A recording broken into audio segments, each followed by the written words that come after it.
Bienvenue dans cette vidéo, où nous explorerons les recommandations pour l'installation des détendeurs thermostatiques, fréquemment utilisés dans les systèmes de réfrigération.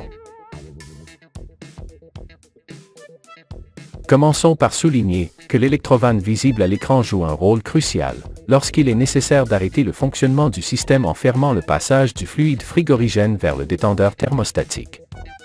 Cette fermeture de l'électrovanne garantit qu'en l'absence de fluide frigorigène, le pressostat basse pression peut arrêter l'équipement en détectant une pression insuffisante.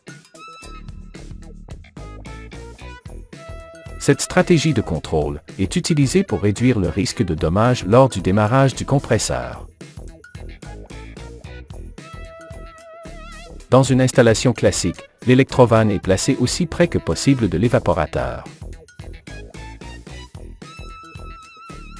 Le détendeur thermostatique doit toujours être installé au-dessus du niveau de l'évaporateur, pour faciliter l'écoulement du fluide frigorigène vers celui-ci.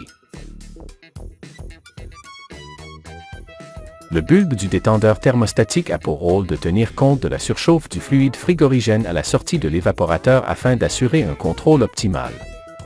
La surchauffe correspond à l'élévation de température du fluide frigorigène après son passage complet à l'état gazeux.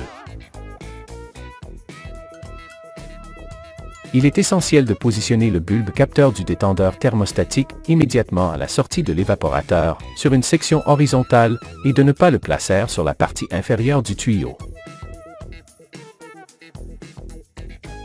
Le bulbe ne doit pas être installé sur des sections verticales. Certains fabricants présentent les recommandations suivantes. Pour des tuyaux d'un diamètre compris entre 3/8 et 5/8 pouces, le bulbe doit être positionné entre 11 heures et 1 heure. Pour des tuyaux d'un diamètre compris entre 3/4 et 7/8 pouces, le bulbe doit être positionné entre 10 heures et 2 heures.